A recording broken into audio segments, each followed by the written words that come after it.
Let's talk about grant writing proposals today. In the next 10 sessions, I will walk you slowly and at your pace to understanding grant writing. A lot of you out there have NGO projects. Some of you want to get into NGO programs, but really do not know how to put together these proposals.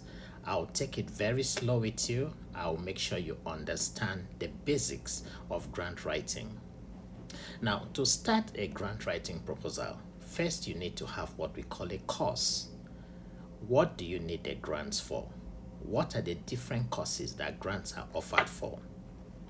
Grants can be offered for healthcare support, educational programs, youth mentorship, women issues, food distribution, widows support initiative, and several other courses within the sector. Foundations expect a well-written proposal before they can fund your project. A well-written proposal should have about 10 different sections. In this training, I will walk you through what is expected in each section. It's going to be short and very precise. I should make it clear at this point. There is a difference between a grant proposal and a business plan. A grant proposal is designed to get funding for free money for charitable causes or sometimes educational causes, while a business plan is designed to get a loan for your businesses. A good grant proposal should contain the following. It should contain what we call an introduction. Second, executive summary. Then needs analysis. Some people call it problem statement. Then goals and objective. Then depending on the model that you want to use, you can decide to use what we call the logic model. So in that case, you need what we call methodology, or you can write it in form of what we call program description. The next thing you write about is what we call the timelines, then evaluation, sustainability, budget, and budget analysis. Once you cover all these 10 sections in any of your writings, then you have written a good grant proposal. The introduction is the very first step in writing a proposal. In writing an introduction, you have to be straight to the point. You are introducing your organization. In the past, I worked to review grant proposals for funding. So I can tell you in good authority that the reviewer's decision whether to fund your project or not starts and ends with how you introduce your organization. A good introduction should include your company's mission and what you are set out to do. You should briefly mention the capacity of your organization and how your capacity matches the need that is being processed. Mention your board of directors and talk about their contributions to the society or to your organization. Give the reviewer the impression that you are an active organization with a lot of financial discipline. That's one of the key things they want to see. How disciplined is your company with public funds? If you have received a grant in the past, mention that in the introduction. If you have a team of volunteers, talk about their commitment to the cause you are promoting. Make sure that everything you say in the introduction is positive. Don't forget you are introducing the organization, not yourself. If the organization has embarked in some projects in the past, talk about it. Talk mainly about the success of those projects. Your introduction should not be lengthy. It should be straight and very precise. So let me give you a brief example of an introduction. Let me assume the name of my organization is Lagos Community Youth Foundation. So this is how the introduction will sound. This is just a sample. I'll start by saying Lagos Community Youth Foundation is a Lagos-based non-governmental organization founded in 2010. The purpose of the Youth Foundation is to provide early intervention and prevention services through the mentoring of 150 high-risk youth in senior secondary school who are at risk of educational failure, teenage pregnancy, truancy, and juvenile delinquency.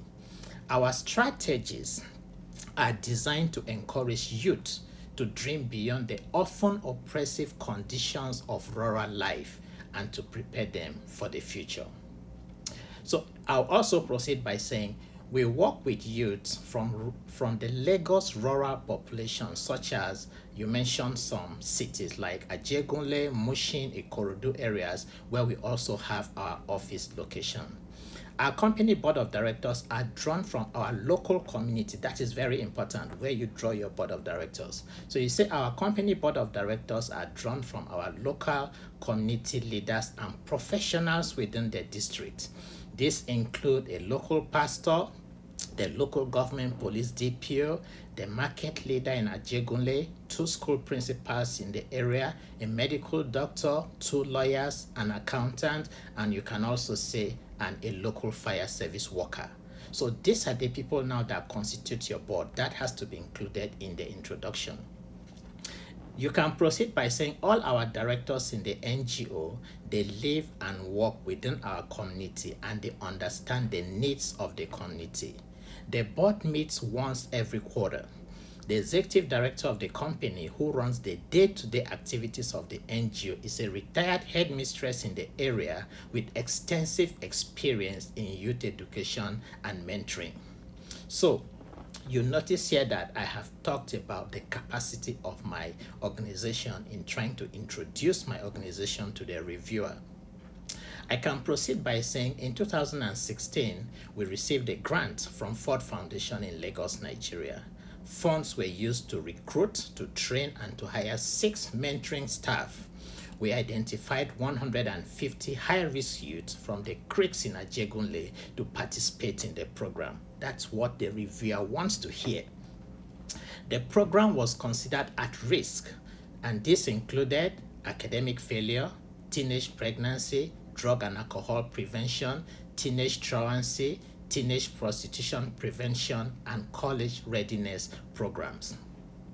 Donated funds were effectively used and an evaluation report was sent to donors upon completion of the project. So what you have done here is you've told the reviewer that you got some grants, the funds were used, and that you did an evaluation.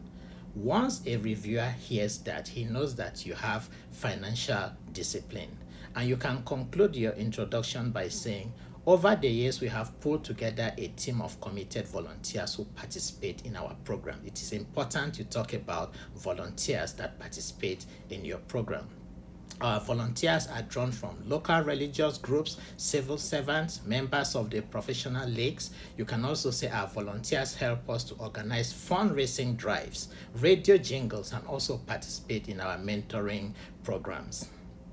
At this point, you try now to conclude your introduction. You can conclude it by saying Lagos Community Youth Foundation is committed to creating a total child. And if considered for funding, it will help us extend our reach to rural populations in other parts of Lagos and to reach children without the luxury of mentorship found in the mainland. So you notice here that you have created a positive impression to the reviewer about what your organization does, who is involved in your organization, the quality of your board of directors, and the reach. That is what a reviewer wants to see when you are introducing your organization. So this is an example of how you introduce your organization. Notice that everything I mentioned was positive. Most grant reviewers, once they read your introduction, about 90% of their mind is already made if they will fund your NGO or not. Now, the next step after writing your introduction in a grant proposal is what we call the executive summary. Now, listen carefully. While the executive summary is the next step in writing a grant proposal, however, we only write the executive summary after the entire proposal is complete. In the executive summary, we take little bits from every section of the proposal to compile the summary. So step 3 is the problem statement. Don't forget, step 1 is the introduction. Step 2 is the executive summary, which I said you have to write at the end. And then step 3 is the problem statement. I'm not going to bore you today to explain how a problem statement works. A problem statement is step 3, but that will be taken care of next week. Some people call it the needs analysis. I will not bore you with additional mental stress in this first video. Let me stop here today. Sit down, write your introduction about your own organization or NGO, and send questions on the portal. You are free to also post your writing on the portal. Let me see it and review it during class. Feel free to join thousands of other Nigerians on the Telegram chat group. Feel free to subscribe to my YouTube channel. Within the next 10 weeks, I will walk you step by step on how to write a functional proposal. Thank you very much. This is Prince Will Odidi. Join me next week. God bless you all. Thank you very much.